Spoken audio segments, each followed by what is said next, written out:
Hey, it's Sam, and I'm talking today about the transit of Mars through Taurus. We have Mars moving through Taurus for the next several weeks, or for about the next couple months here, I should say. And I'm going to be talking about that for each of the 12 signs. This will be based on your Vedic rising sign, your Vedic ascending sign. So I'm going to be talking about that. You'll want to check this out.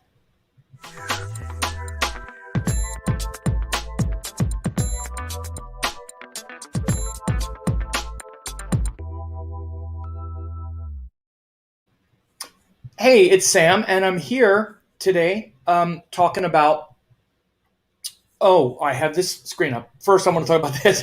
Talking about this transit of Mars through Taurus, and it's actually going to be happening. It's starting. Oh, I had the wrong thing up here. Let me pull it up here. I got to pull this up. Okay. So it's going to be happening in the next few days. I'm going to get the exact date here in a second, but it's going to be happening. And as Mars moves out of Pisces and Aries, where it's been since the middle of last year, Mars is going to go into Taurus, and it's going to be in Taurus. It starts on the 21st, on February 21st, and it'll continue through Taurus. So it's from March 21st until, let me pull it up here, March 21st until April 13th. So March 21st, I'm sorry, not March, excuse me, February. One more time. Very sorry. February 21st until April 13th. February 21st until April 13th. So from February 21st until April 13th, Mars will be moving through Taurus. Now you can see I just have the screen up here. I don't need to keep bringing the chart up over again because I'm not going to run the transits or anything. You see I'm recording this here today on February 19th. So again, from February 21st until April 13th, Mars will be going into Taurus, and it's going to be joined Rahu there. I'll do a more specific video as Mars gets closer to Rahu, but today I just wanted to talk about Mars and Taurus in general, and also talk about how it's going to influence each of the 12 signs, right? So if you're like for example, if you're a Pisces rising sign, then Mars is going to be your second and ninth house ruler in the third. If you're Capricorn, then Mars is going to be your fourth and 11th house ruler in the fifth. What does all that mean? Ooh, Sam, you going to break all that down out for us today? Yes, I am. Okay, so we're going to get, and you'll learn, several principles at once, not just the planet and the sign, right? Because if we're going to evaluate the planets and the signs, we have to look at the whole thing. It's not just the house that it's in. It would be easy to say, well, Taurus, okay, well, if you're Aquarius, Taurus is the fourth house. Okay, well, that's important, but Mars is different for Aquarius, right? It's not just the fourth house. Mars is the third and the 10th house ruler in the fourth. Now we're talking about some a little more nuanced. So that's what we're looking at. Now, I did want to also let people know, in case you didn't, that there is if you haven't gotten the 2021 forecast yet, you can do that. I just put the link in the chat. And again, this is we still have a long ways to go. This is a free class, and it's all of these transits that are still coming up. We just had this one with all these planets in Capricorn that pile up. Now we're going to go into exalted Venus. Then we're going to have Jupiter moving into Aquarius. By the way, I'm one of the few astrologers that I know of that really predicted that 2021 is going to start out intense, and then it's going to get quite good. We have a lot of good stuff around the corner.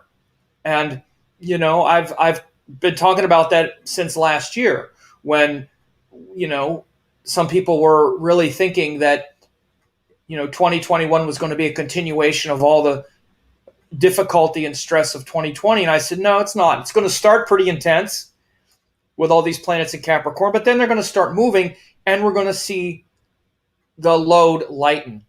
That includes, we have a couple nice Mercury retrograde cycles. We have, again, this total eclipse in Taurus is going to happen in June, and several other things. So go ahead and do that as well. You can register very easy. And so, by the way, I also just want to mention, if you like this channel or you like these videos, go ahead and click the like button on the video, and also click subscribe and click the bell to get notified. I always forget to say these things, but I'm being a good YouTuber today, as they're called.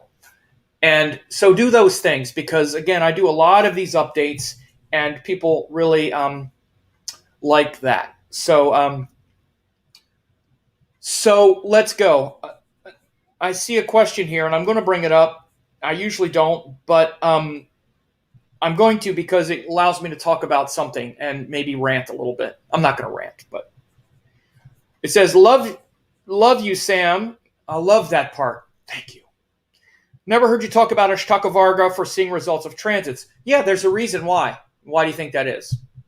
Because it's what you're calling Ashtaka Varga is actually a reducing all the actual power of Ashtaka Varga to these simple points. And I know there are astrologers who say this stuff that, well, this house is strong, so transits will be good. And first of all, understand it's not Ashtaka Varga. It's a Ashtaka Varga reduction, which is just a very gross kind of, it's a thumbnail that's worthless, in my opinion, mainly worthless. So again, to say planets are strong here because Ashtaka Varga is high is a completely false statement. Okay? First, it's not Ashtaka Varga, it's a reduction of the score, which I don't feel like explaining what that is. Also, you have to look at each individual planet if you're going to do Ashtaka Varga correctly. So I'm just bringing this up because that's why I don't talk about it, because I find it's just least important. Also, what Ashtaka Varga is actually showing and what a good transit is and everything else. There's so many layers that I have definitely heard this thing as being way overstated as being important. It's like a lot of things. It's like Kuta scores in relationship matching. It's like Shadbala. It's like a lot of things where we take a lot of information and try to reduce it to something simple because we're too confused about what the thing actually means. So that's why. So my advice also is to kind of forget what you're calling Ashtaka Varga.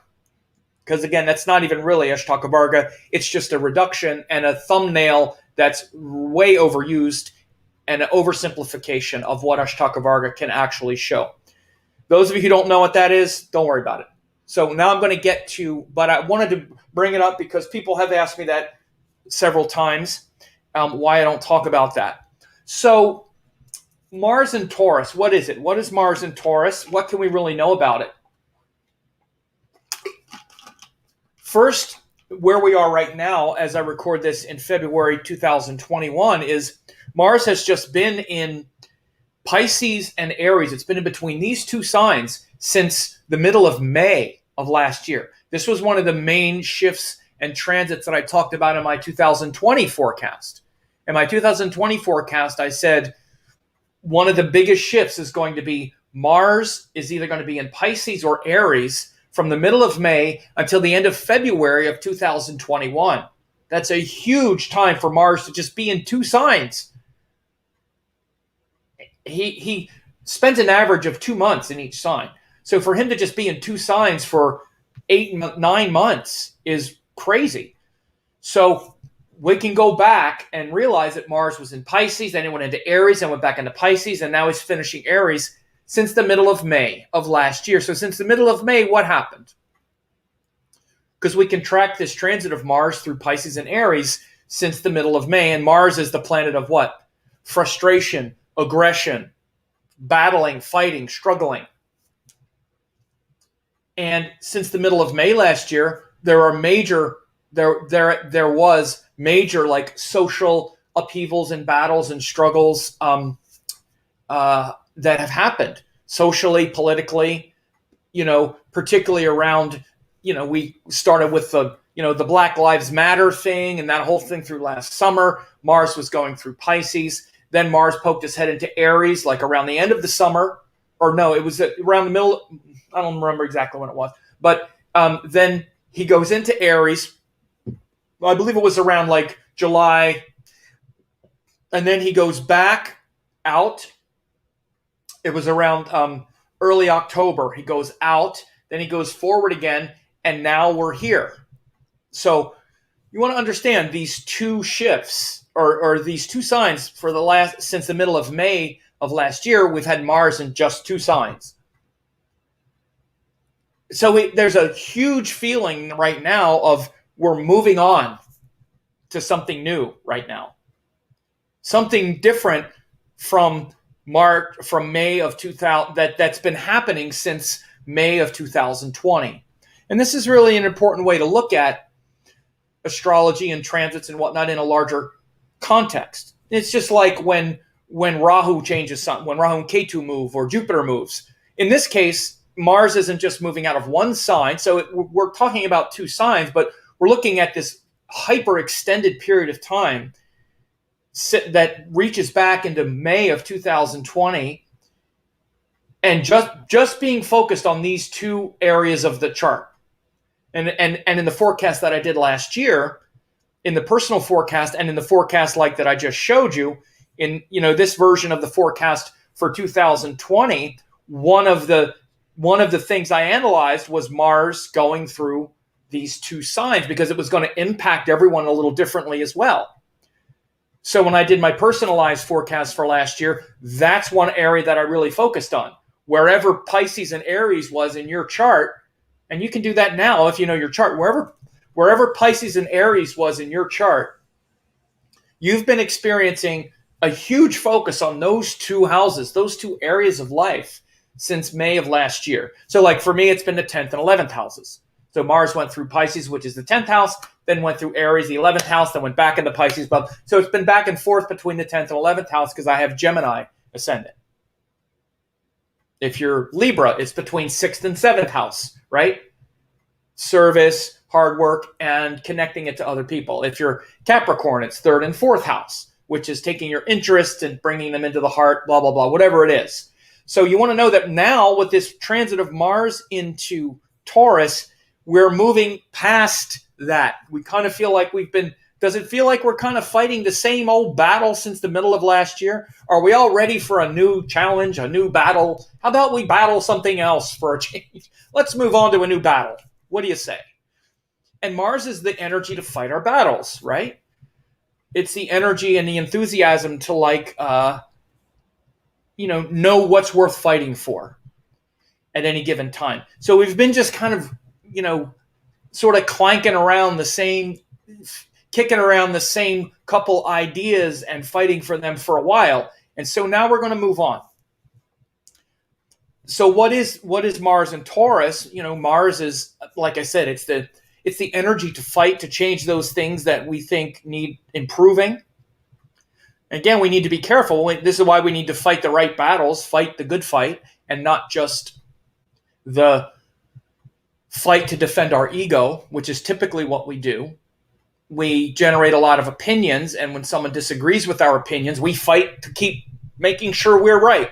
No, I'm right, even though it's often just opinions. We have an opinion about something, and when we see someone else's opinions that aren't right or that we don't agree with or that we think are wrong, we can get into fights over it. Now, again, that doesn't mean we shouldn't. We have to see if it's worth it. Is it a fight worth having? Is it just about opinions, or is it about something deeper? Are we just wasting our energy in the struggle, or is there something more to be, is there more benefit in this fight? Because when we're not fighting a good fight, then we're just wasting our energy. And Mars is ultimately how we're concentrating our energy. Are we depleting it in useless fights, or are we really fighting the good fight, which is against our own insecurities and fears and stresses and worry? Mars is also about a lot of control, right? It's about control, and discipline is the big word as well. You think of Mars as like related to the military. They're very disciplined. You get up at this time, you eat at this time, you make yourself strong through discipline and the willingness to suffer and endure suffering is what makes you strong, right? It brings physical strength, but also mental strength, mental toughness, right? And so one of the big problems we have in this world now is a lot of people aren't really tough. And I say tough in a very, I don't mean it in some kind of, erroneous way, like, oh, he's a tough guy or whatever. I mean tough, like mentally tough and resilient. We start to feel a little bit of pain and we're like, oh, we're just moaning so much. Life used to be people used to be tougher, actually. Decades ago, we're quite spoiled and we can be kind of lazy right now because of all of our luxuries, which is important with Mars going into Taurus, by the way. I'll talk about that in a minute, a little foreshadowing.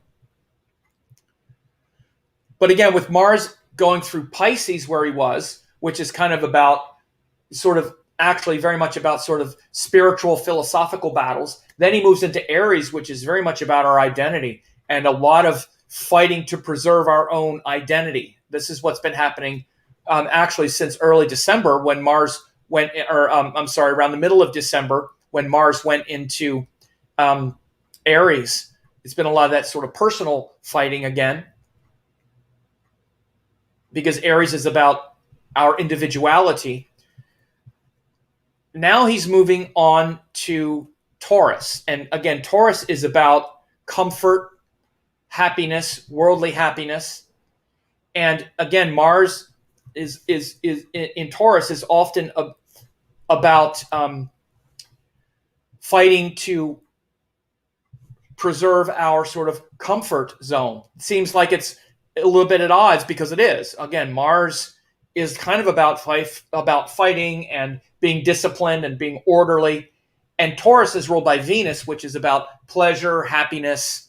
So it's a kind of Mars and Taurus can be kind of disruptive to the Taurus energy because again, Mars he's like, okay, what do I get to destroy now? And Taurus is often about comfort, peace, and Mars and Taurus can kind of destroy the peace a little bit at times.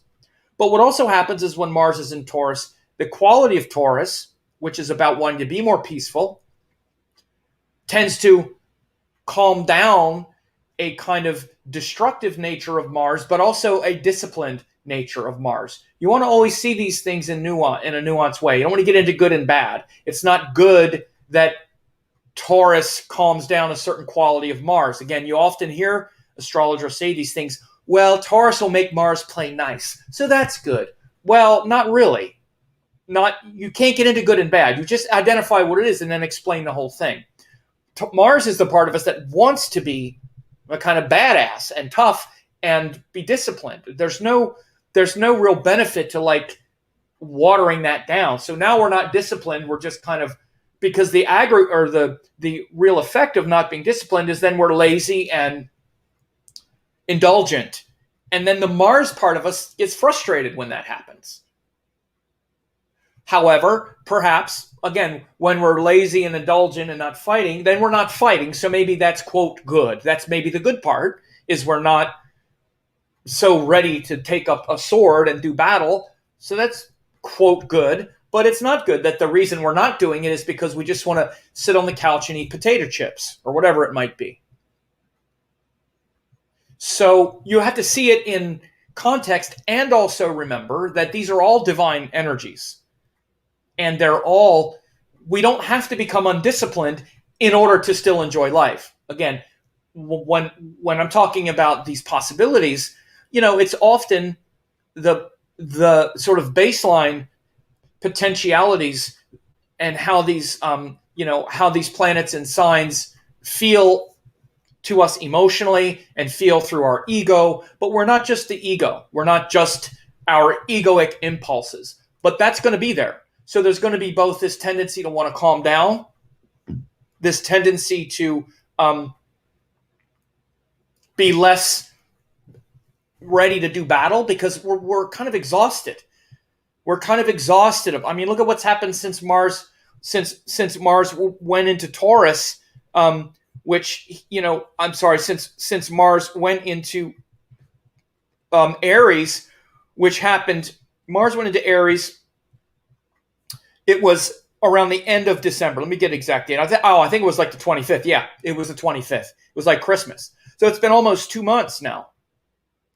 So since the end of December, Mars went into Taurus. At that time, look at what happened. Like shortly after that here in the U.S., we had like an insurrection, attempted insurrection, like 10 days after Mars went into Aries, right? And since then, it's been a lot of struggle, like political battles, impeachment, and a lot, again, just a lot of drama, a lot of triggering and fighting. And we're ready for that to stop now. We all are, right? So there's the great benefit of that. But we also have to realize that on the other side is the potential to be lazy and to be undisciplined.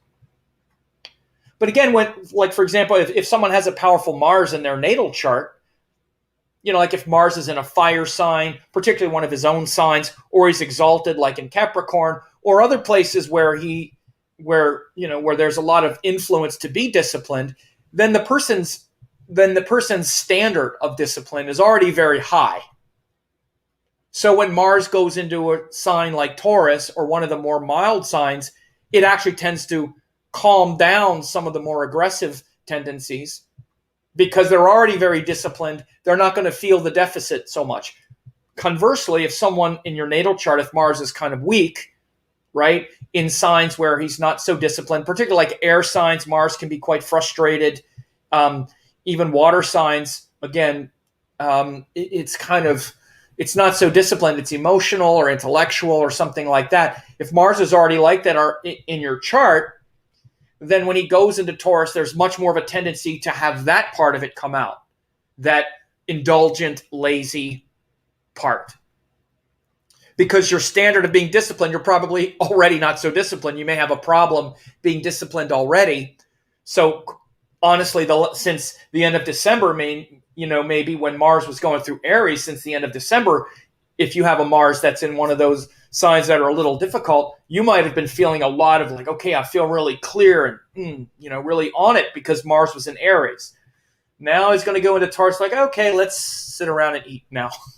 That's the big thing. I keep coming back to that, but let's sit around and eat can be a big Mars and Taurus activity. Hang on a second.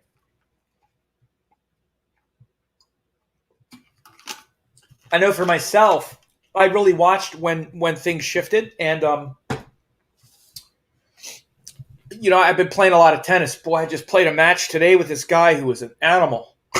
I mean, we were going at it for about 2.5 hours, which is about my limit, and I pulled it out. I wound up winning, but man, it's a war. And I was talking, and I think about it because I do have a strong Mars that really likes competition. I really love the competition. It's in Leo. And so, I love picking up the sword in that regard. I don't really like fighting in other ways. My moon's in Libra. And so really as it relates to people or emotionally or whatever, I really try to avoid conflict and confrontation. But again, if it's something like sports or physical, man, I love to compete. I love it. And anyway, so I noticed when Mars went into Aries, it was just like, oh man, it feels so good, so energized to get out there and bang that ball and I'm not going to give up. And in the match today, I was thinking about it even, once I started talking about this guy, one of the things that happens with my tennis game is tennis is a wild sport because after you've played someone a few times and their game, then again, it becomes much more tricky and more interesting, but at least you're used to their shots and used to their game. When you haven't played someone before, and this is a league, so most of the people that I play, I've never played them before. And I'm kind of stepped up to the next level. Like my level was about 4, and I'm playing in a 4.5 league, which can be a big jump. Anyway, this guy came out and first he was playing like a monster, man. He was hitting hard and rushing the net, just total he was all over me. He was killing me. But I hung in there. I just kept, I never give up. I'll collapse before I give up. And I wound up winning. And, when we were finished, he was like, man, that is the most fun match I've ever played. He said, I've never seen anyone who just wouldn't give up. He said, I had you totally dead in the first set. I don't know how you came back. I said, I don't either. I just wouldn't give up. But anyway, the thing is that, if that Mars, but the reason I brought up is because since the end of December, especially, I felt there's been like so much power, like my game just went to like a total next level, and my love of just especially not giving up, because sometimes I start to get a little tired.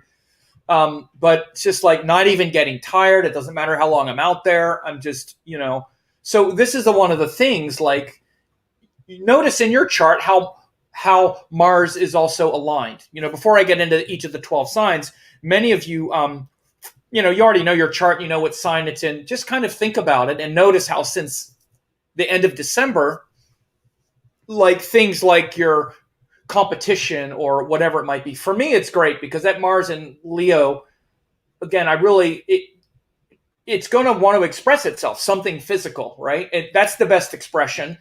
So then the heat in the mind can calm down. Otherwise, it could be aggravating in the mind. And this is one of the things to know about Mars is it's a physical planet. We need to physically also be very energized physically, because that's what discipline is. Discipline is physical, right? It's not, it's first very physical. This is why I said, and it's what I was thinking about, what made me bring up the tennis, is the first level of discipline or any kind of life lesson is physical. So physical discipline, like yoga, is a physical discipline. You have to physically do it. Again, people read about it and think they're actually doing it. No. When you actually do it, you realize this is very hard. It might look peaceful and relaxing, but yoga is hard physically. Again, even if you're doing it within your own physical limitations, the stretching, especially your holding poses, and it requires you to be mentally tough. And the thing that brought up with playing the tennis too was that mentally tough part, like just not giving up. Like, I don't care how bad this guy's beating me, I'm going to keep trying. Like,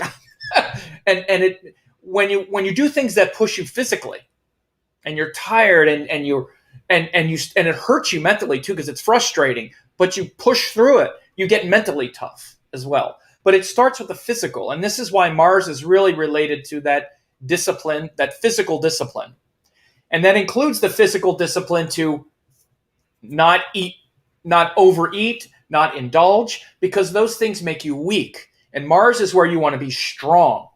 We all want to be strong and powerful and able to conquer our enemies and win. And win, not lose, win. Because ultimately we need to win. We need to win. And you got to get out of this idea that, competition, winning, I think we all get along. No. I'm not talking about that. That's another energy. You are trying to win at the things that you do. You want to succeed. And ultimately, you want to win over death, because death is coming. And ultimately, we're trying to win. We want to win, because losing is like, uh-oh. I heard a great teacher when I lived in San Francisco, Swami Prabhudananda, who was from the Vedanta Society. And one of the best satsangs I ever heard. He was like 80 years old. Wonderful man. I used to go to the Vedanta Society every Sunday and listen to him talk. Very simple talks. And he came out one time and he just said, everybody wants to win. We all want to win. We don't want to lose. We want to win. And I was like, what is he saying? Everybody in the West is obsessed with winning. And he was like saying this, and I'm thinking, okay, he's going to be talking about how bad it is to compete or whatever it might be, trying to get ahead. And then he went, but that's good. You should win. I want everybody here to win. And we're like, okay. And then he comes around and he said, because winning is the great victory over death. What do you think victory means? We say jai. Why are we saying jai? We're not saying lose. We're saying win. And the Mahamrityunjaya mantra, the Mahamrityunjaya mantra is not the great loss over death. It literally means the great victory over death. Mrityunjaya. Mritya is death, Jaya is victory. It's not the loss of death, loss over death, where death defeats you. It's where you defeat it. So we're all trying to win, and to win we need to be strong, and to be strong we need Mars. That's why he's fighting. He's fighting to win. And so this is a really powerful thing to understand. So again, he's been in Taurus, or he's been in Pisces and Aries since May of last year. Now he's moving into Taurus, and it's on February 21st until April 13th. And so let me do this. And so I'll bring up that chart 1 second. And so again, that what that means is that this victory now, we have to take this now and move those parameters to this way of seeing things. Whoops, what am I doing? What did I just do? I'm sorry, 1 second. Share screen. Application window. Here it is. Share. Okay. So this, as we go forward here, this nature to now move that desire to want to win into Taurus, and you can see he'll eventually get pretty close to Rahu. But now what are we focused on while we're trying to win? Again, when it was in Aries, it's our individuality, my ideas, the force of my will. Again, when Mars is in Aries, he's the ruler of Aries. So it's like, I'm strong enough to win, the force of will. I would imagine, and I'm looking for this lull. I'm mainly looking for this lull in my opponents, but when Mars goes into Aries, like I have some matches next week, I'm looking to see if my opponents are going to get more mentally defeated more quickly. Because again, my opponents also are like fighting to the death, man. Our tennis matches are like really wars, tired, exhausted, but nobody giving up. Often see what happens is somebody will break somebody else's will. You can break someone's will in tennis and beat them much more easily than physically. But like nobody's will is getting broken. I had a couple, again, the last like 3 matches I played were wars where it's just back and forth. You'll get an upper hand on somebody and then you think, okay, I got you. Then they come back, they get an upper hand on you, then you come back. Usually it's very easy for someone to mentally collapse. And no one mentally collapsing while Mars was going through Aries, where they're just like battles, right? So I think maybe like when Mars goes through Taurus, you might see some people collapsing and folding a little bit more easily, right? Why? Because it's hard to keep fighting. It's a strain. When Mars was in Aries, we feel like doing it. Because I'm not going to lose. Mars is in Aries. I got to win. Taurus, it's like, if I win, I don't win. I want to be comfortable. Comfortable, happy, enjoy it. Oh, it's so much effort to try to win. I don't know. He's better than me. Okay, let me go sit on the couch and eat potato chips. Instead of fight and win that match. Particularly when you're not getting paid or anything. You're just doing it for fun. But it doesn't really matter. When you're out there playing like that, those who win, win. It's the same energy that makes professionals win. But I would imagine like when Mars goes into Taurus, a lot of that vibe, a lot of that intensity will calm down. And see, it usually doesn't in me because I have it in, it's what I was saying before, because I have it in Leo and I'm always really hyper competitive. It's one of the ways that I wind up winning is because I just don't give up. And ultimately, it wears down the other person. And again, this is why sports can be like a battle of wills. Particularly tennis is one of those amazing sports like that, where you see the same 3 or 4 guys win all the time, even though they're all pretty much evenly matched physically. Any tennis player can beat any other tennis player on the professional level at almost any time. But there's like 3 or 4 that always win all the tournaments because it ultimately winds up being a match of wills and who wants it more and who's willing to suffer for it more, because it's a lot of suffering and winning.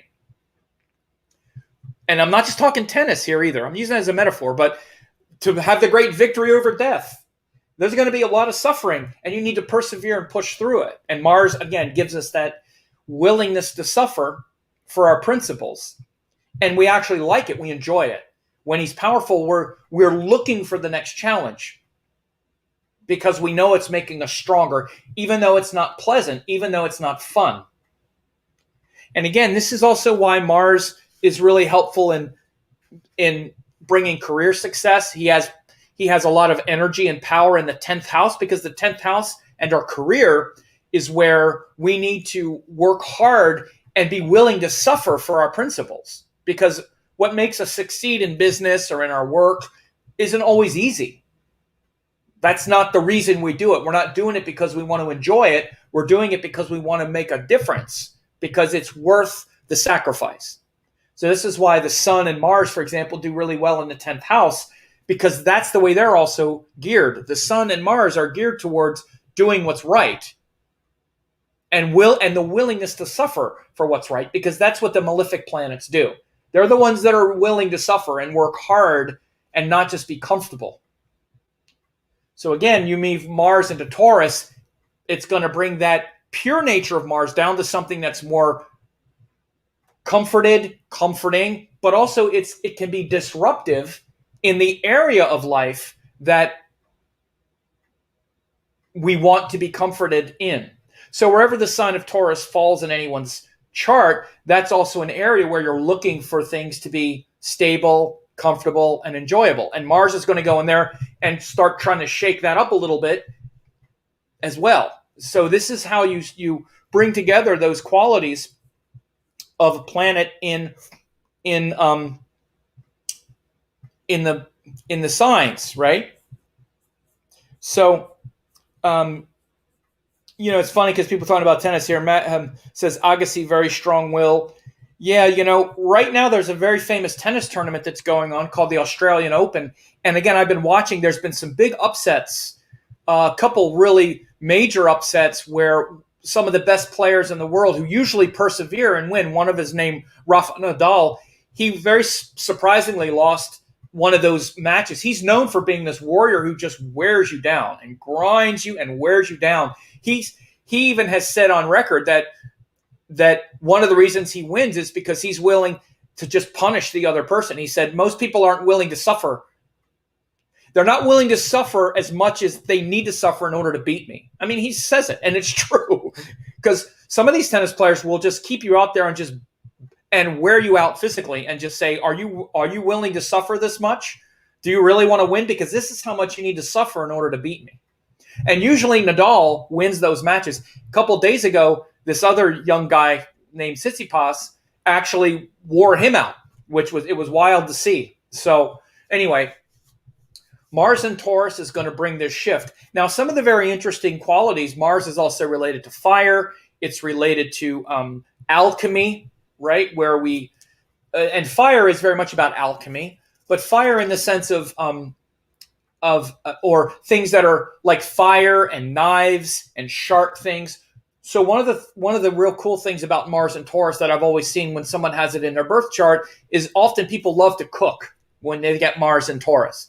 Cooking, because again, Mars, fire and knives and things that cut and burn. That's a really good thing to do with Mars and Taurus. Do some cooking. Instead of cooking your relationships and burning them and cutting them, cut up some vegetables and turn on the heat on the stove. Don't turn on the heat in your relationship or in your mind. But that's one of the things I've often noticed about Mars and Taurus. So again, a couple things to wrap up before I get into all 12 signs is that Mars he's moving on from these two signs since the middle of April of last year, and he's moving into a place that's definitely much more subdued. But you have to be careful that it doesn't make you lazy, that you keep up your discipline. So again, if you have a good spiritual practice, like a daily spiritual practice where you're disciplined, that's going to be good. So make sure to keep that up. The other thing that'll happen is that with that daily discipline where you're, the daily practice, so that keeps you disciplined, you can really feel a high level of devotion, much more of a sort of devotional, settled and calm nature, really creep into your spiritual practices. Again, because Taurus is literally fixed earth. It's ruled by Venus. And one of the main things about Taurus is about being still and being present and being peaceful and contented right now. So again, when Mars goes in there, Mars is kind of restless. So he calms down. You can calm down that restlessness and still stay present and disciplined. There's enormous devotion that just emerges and gratitude for all the blessings that you have right now, because Taurus is about that, what's called santosha, or contentment. Notice how a cow is very still animal. It's very, they're very docile to some extent. If they're hungry, they're not docile. If they're hungry, they'll bite your head off to get some food. They're gigantic, half a ton babies who will kill you to get some hay. But then you give them some food and they'll just sit there all day and chew it and sit there and be completely content. Again, this is a very good symbol. What is the food that you're eating? Again, Taurus people can be like this as well. Even with food, by the way, and hunger, right? Or what you're feeding them externally. Like if they feel nourished and nurtured by whatever it is that they want to feel nurtured by, nature, the relationship, whatever it might be, then they can really enjoy it and feel really content and appreciative and solid. If not, then what can happen with Taurus in general is they can get into the negative qualities of Taurus, like I mentioned, which are lazy, apathetic, excessive comfort loving. Again, comfort food, definitely laziness and things like that. When Taurus isn't finding the thing that they really want, then the negative quality can emerge and they can just be stuck and not know what to do. This is the negative quality. So these are a few things to look at when Mars goes through this area of life. Just put those things together, right?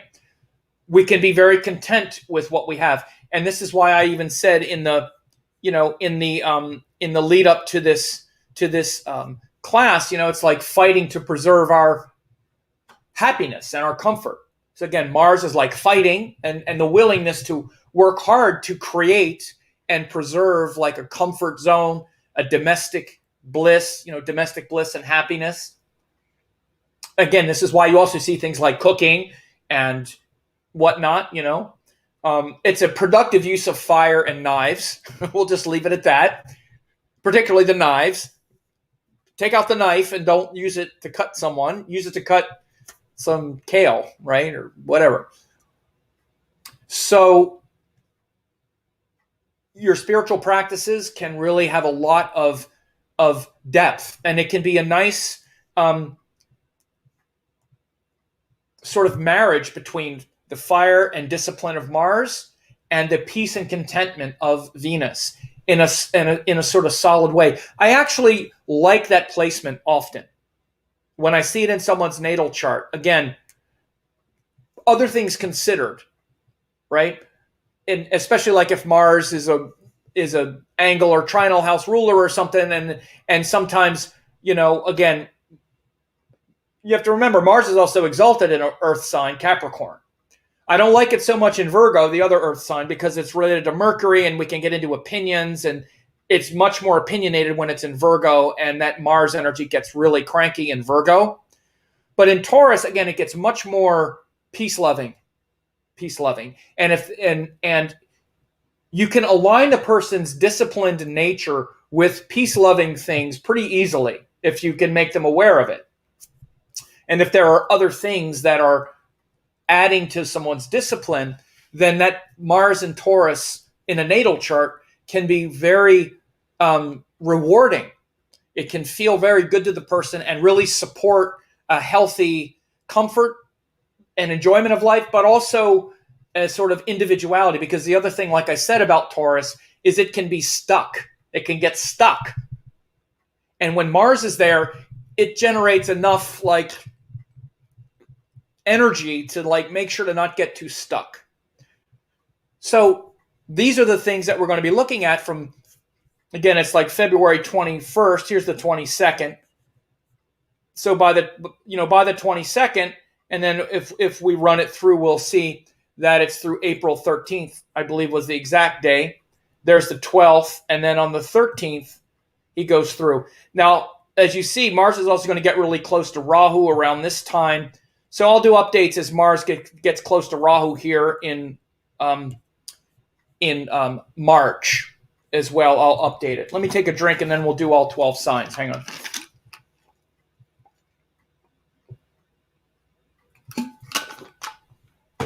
But I see some comments here about the tennis as well, about the Australian Open. Yeah, I really love watching tennis. Someone's talking about tennis elbow. I actually mentioned that I've started to develop a little tennis elbow since December because the matches have been so intense. I've never had tennis elbow before, so I started to develop a little bit of that. But it's I'm learning to manage it. It's not that bad. There are certain ways to do it. But actually, one of the things that it also compelled me to do is I realized it was just kind of like a hitch in my swing a little bit because I've been working on a topspin backhand and also doing some things on my serve. So some of it was a position, the way I was swinging.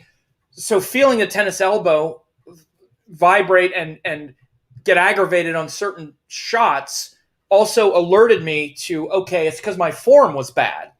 So it also helped me to correct the form and not just make the tennis elbow less, but improve the shot.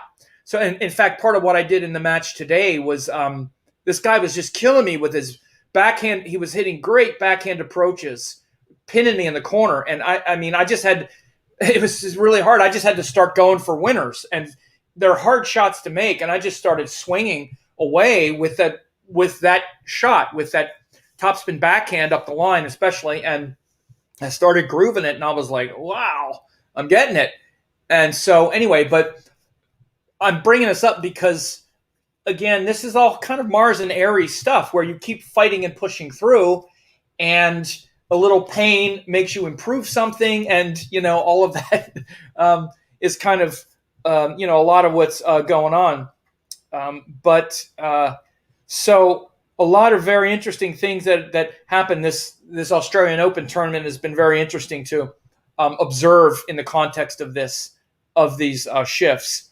So let me do the reading for all 12 signs, and these 12 signs, it's based on your rising sign, on your ascendant, okay? Because that's where we read the chart from in Vedic astrology. It starts with your ascendant.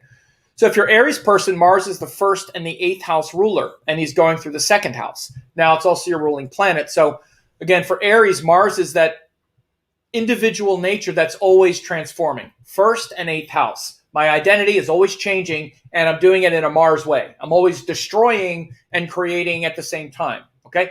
So now he goes into your 2nd house, which is now bringing that identity and trying to manage some of the naturally destructive, doesn't mean bad destructive, but transformational energy. And again, to just sort of calm it down. In this case, again, because it's Aries and Mars is your ruling planet, it's a pretty obvious indicator that it's really a time because, again, you've been hell on wheels for the last couple months, Aries, with Mars going through your 1st house. Admit it, you've been restless and excited, but maybe just a little bit too impatient and on the verge of biting people's heads off and stuff. So it's a time for you to calm down and really ground into 2nd house things of values, less destruction and less, looking for the deep, dark, hidden meaning and more just being practical. By the way, this is also for all of us. The deep, dark, paranoid, conspiratorial meaning. Mars moving out of Pisces and Aries and into Taurus is also really good for all that stuff sort of calming down a little bit and finding those collective values that we shared values. Again, I think on the collective level, it's going to be a very good transit for all of us. So anyway, for you Aries, though, it's just very much about bringing your identity into that more calming, nurturing environment, taking care of your immediate environment and letting them take care of you. Be nurtured and nurture others and reinforce your values and whatnot, your friends and interests and those things that are worth having around you. So for Taurus, this is the 7th and the 12th house ruler in your 1st house. Okay, so now again, Mars now comes into your 1st house. The biggest thing Mars is your partners and other people. So they're going to be right there, right?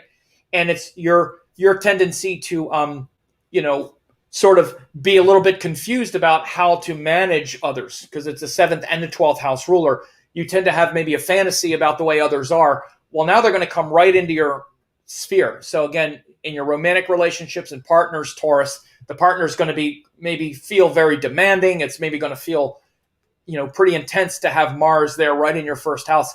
And it's not just romantic partners, all other people, but it's also going to help you unwind your sort of confusion about what's really going on. You can tend to kind of bypass it all and be like, oh, it's fine, it's all okay, because it's also the 12th house ruler. Many times your partners are pretty demanding and intense. This could be a time for you, Taurus, where you really wake up to what's actually going on in your relationships, rather than your default tendency to just go, oh, it's okay, it's okay. Mars transits in the first house are like, here's the real thing, particularly for you in relationships, because Mars rules the 7th and 12th. So for Gemini, Mars rules the 6th and the 11th. So it's a very competitive planet. 6th house, hard work, effort, sacrifice, and 11th house is about service. So is the 6th house as well.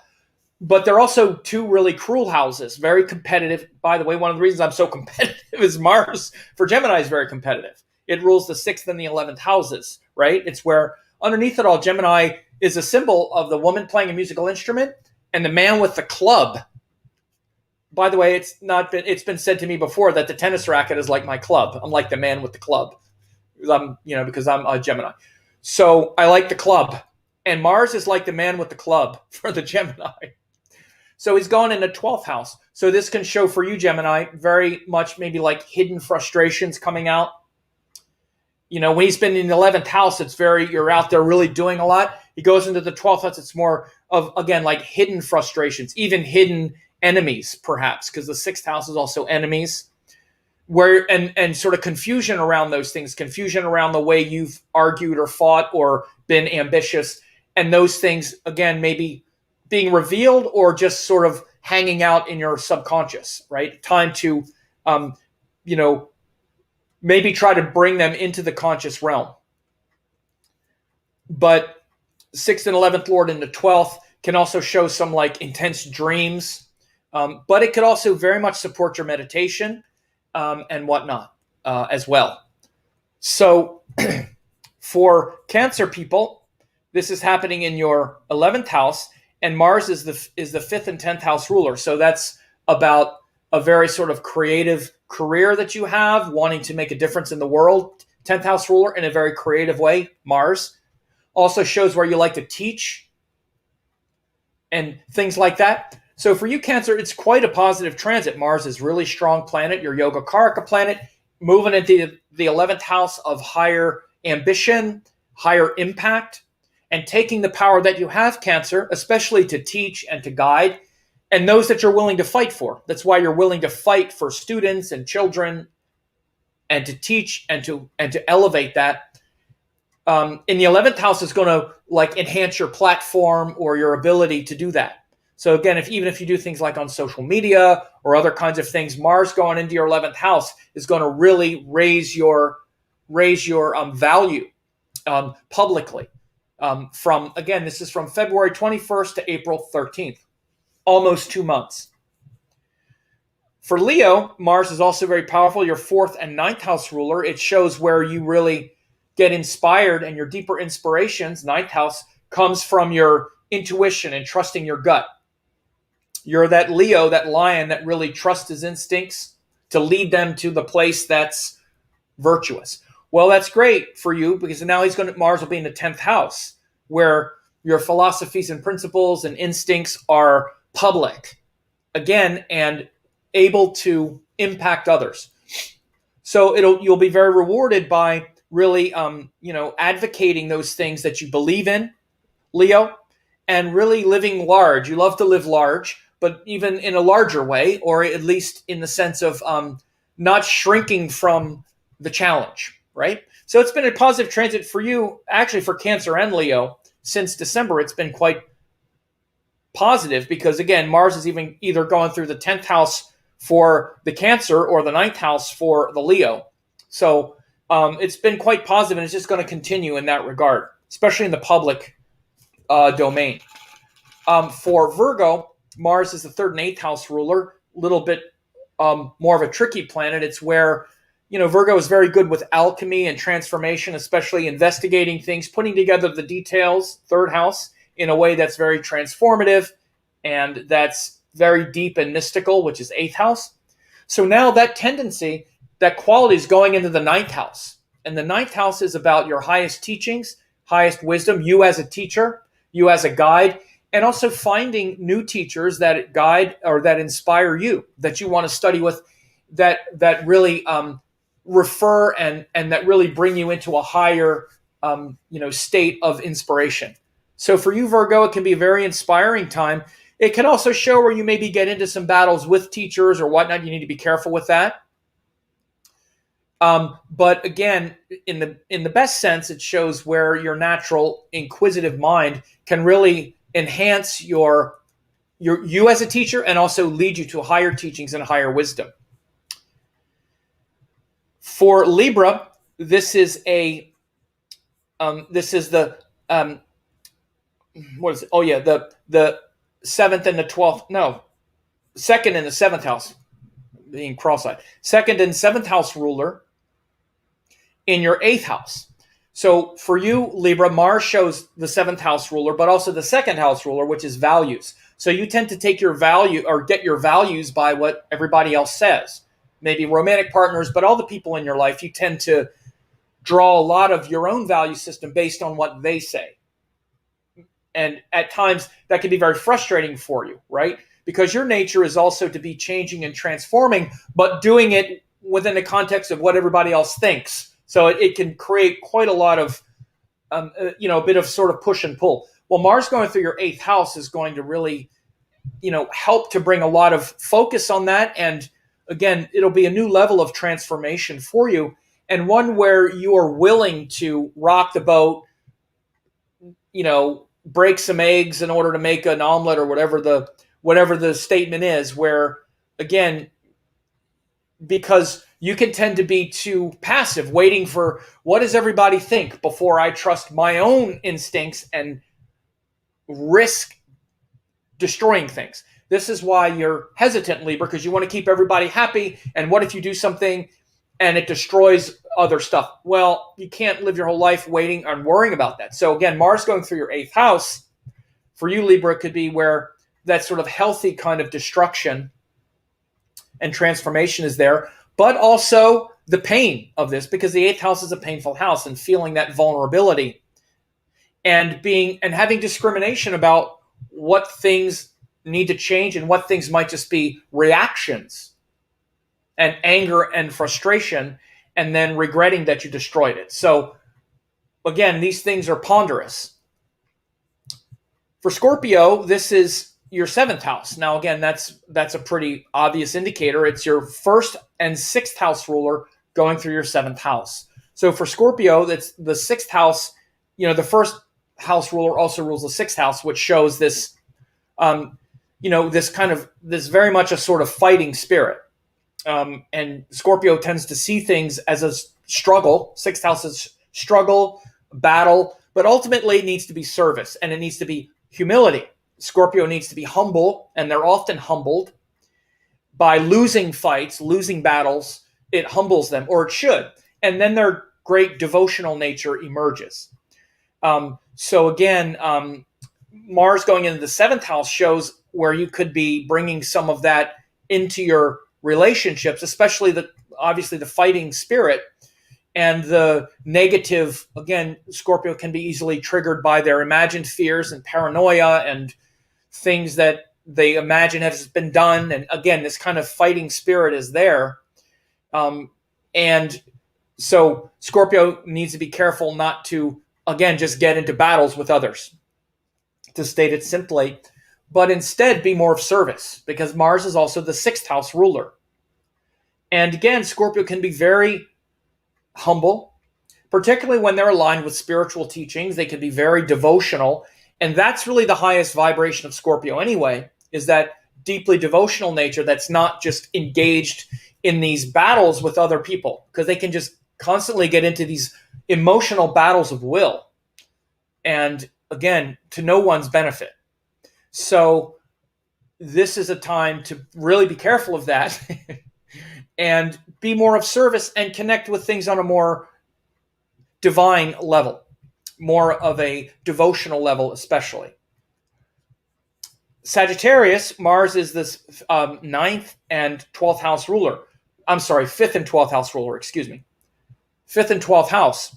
So for you, Sagittarius, it's very creative planet, and it shows a sort of hidden creativity and hidden dharmic purpose. This is why Sagittarians often are very interested in things like yoga, things that make them feel powerful, because Mars is the 5th house ruler of being creative. So again, Mars sees creativity as things that make us powerful, right? And the 12th house, which again, meditation and foreign travel and all that kind of stuff. It's also why Sagittarians love travel and these kinds of things. So moving into the 6th house, the 6th house is about service in the highest sense, but it's also about hard work. And more than anything, Sagittarius, it's about being willing to work hard for those things that you love, being willing to work hard for your heart's desire. It's very easy to get all excited about 5th house stuff. It's not just things like our children, but even like our romantic partners, when they're a romantic partner, not once they're a relationship partner and they're making us work. But when we first meet someone and that's our baby that we really, we're all googly-eyed over, that's 5th house as well. But then that's going to require a lot of work if that person is going to stay in your life. We need to come down from that and be willing to be of service. And that willingness to be of service is the 6th house that you're going to experience, Sagittarius. And so again, the thing to remember within the context of all of these indicators is that Mars is going into Taurus, so that vibration to come down and be calm and the potential to be peaceful within this is always there. Taurus is going to want to make this a more peaceful thing, but we need to be careful not to get lazy. We start to get lazy, we can get frustrated, and then we can create a lot of problems. You want to understand how that process works. When we stay disciplined and we still stay powerful, then we're not going to get so frustrated because we're still keeping that part alive. If we just let it drop and we just turn into a lazy, slob, then the Mars part will get frustrated and we'll start to blame the other person or fight over this. And then Mars comes out in this kind of passive aggressive, needy way.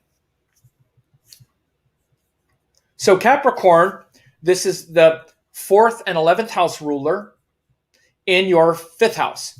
So this also can be quite creative because for you, Capricorn, Mars shows that inner courage that you have. Capricorn has a lot of inner strength and courage and very disciplined. One of the reasons Capricorn can be very disciplined is because Mars rules the 4th house and very emotionally disciplined.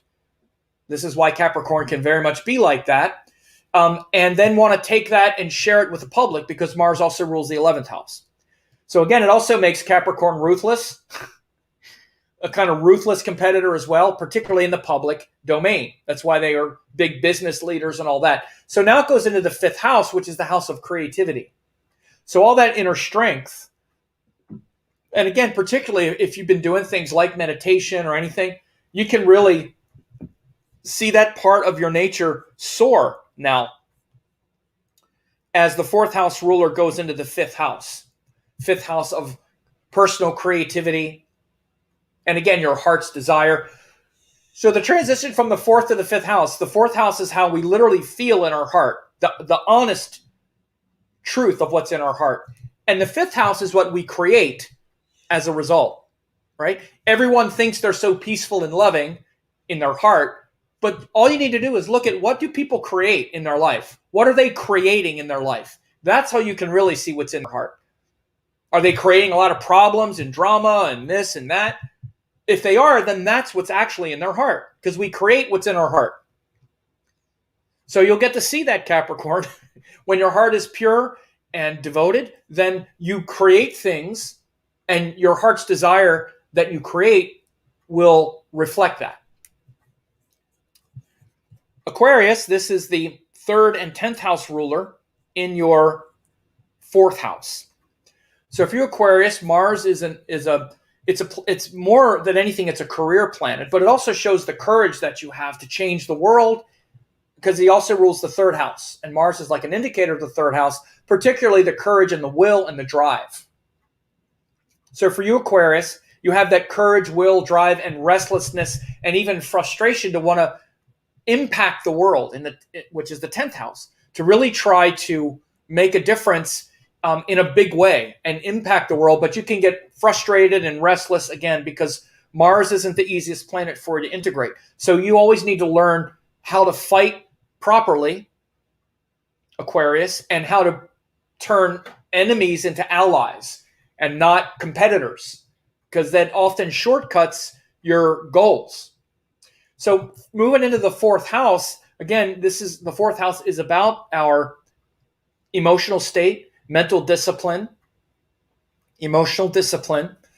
And so again, it can be a kind of restless place, but it's going to be Taurus again. So your fourth house, Aquarius, is the sign of Taurus. So Mars going in there is going to really help to create a kind of nurturing environment. Again, don't get too frustrated or too sedentary around it, but it can be a very nice mix of a way for you to take that naturally frustrated nature of Mars a little bit and your worldly frustrations with not being able to impact as much as you want, and really connect it with the roots, really connect it with what's real in your heart, because that's the source. The fourth house is the source of the 10th. 10th house is how we impact the world, like the tree of our life. The fourth house is the depth of the roots. And we need the roots to be strong. Otherwise, the tree will only grow so high. It won't grow any higher than our roots are deep. So that's the real lesson for you, Aquarius. And then Pisces, Mars is the 9th and 12th house. I'm sorry, one more time. 2nd and 9th house ruler. 2nd and 9th house ruler. And he's going through your 3rd. So for you, Pisces, you've had quite a ride you've had quite a ride since May of 2018, because Mars was in your first house. He went, not 2018, 2020. It was I think it was May 18th, 2020. Mars was in your first house, went into Aries, went back into Pisces. So you've been going back and forth with Mars to your benefit, because Mars is really one of your better planets, Pisces. He gives that fish, the two fish that are seen swimming in a circle. Mars is like, no, let's swim forward. So Mars really gives you a lot of focus. And so moving into your 3rd house, again, you might lose a little focus because you also really love that Taurus stuff. Oh, you love it. Venus is a functional malefic for you, Pisces. You always got to watch getting stuck in the Venus realm. The beauty, the happiness, I'm going to be happy. You're a mystic. You're not a geisha. You're not someone on this world. You're a mystic. So you can get stuck in the world. So be careful getting stuck in all the worldly pleasures of Taurus, Pisces. Maybe more than any. Maybe almost as much as Sagittarius, but you're the cautionary tale of Mars in a Taurus, because you might really like it and just kind of go, ooh, I'm not in the ocean at all. I'm a land dweller. Oh, the land is so pretty. But underneath it all, you're denying your true nature, which is a water creature, to merge with the water. Right? All right. So I hope all these things, this march through the Zodiac was, was interesting for people to see. And again, I did want to put again that you can get this web class. If you haven't gotten it yet, it's definitely something that you should check out. It's more than an hour, and I go through all of these things, very much like I just did here, where I just explain each of these things. It's definitely good news. It can really help you to prepare. And one of the main things that I also talk about for each individual sign is Jupiter and Jupiter's transits this year from Capricorn into Aquarius, and then back into Capricorn, and then back into Aquarius. This year, Jupiter is back in between these two signs. So wherever these two signs are for you, based on your sign, that's going to be really important in 2021. And, just like I did here with the planet as the ruler in the place, I do the same thing on this free web class. This is why it says Finding Light in the Darkness, Inspiration for Your Sign, because I take and evaluate this transit of Jupiter moving from Capricorn, where he is now, and then into Aquarius, and then back into Capricorn. I evaluate that for all 12 signs. So again, if you're a Taurus person, that's Jupiter moving from your 9th house to your 10th house, back to the 9th, back to the 10th. It's very important for you to know that this year. This is the big kind of thing. Again, Jupiter is huge. It's what's inspiring us for a given year. Particularly goes in a sign, out of a sign. Last year, he went in between. He started in Sagittarius, went into Capricorn, went back into Sagittarius, went back into Capricorn, right? So that was a big thing last year. And we saw his entrance into Capricorn coincide with the heaviness of COVID, when it really started to get heavy, the end of March.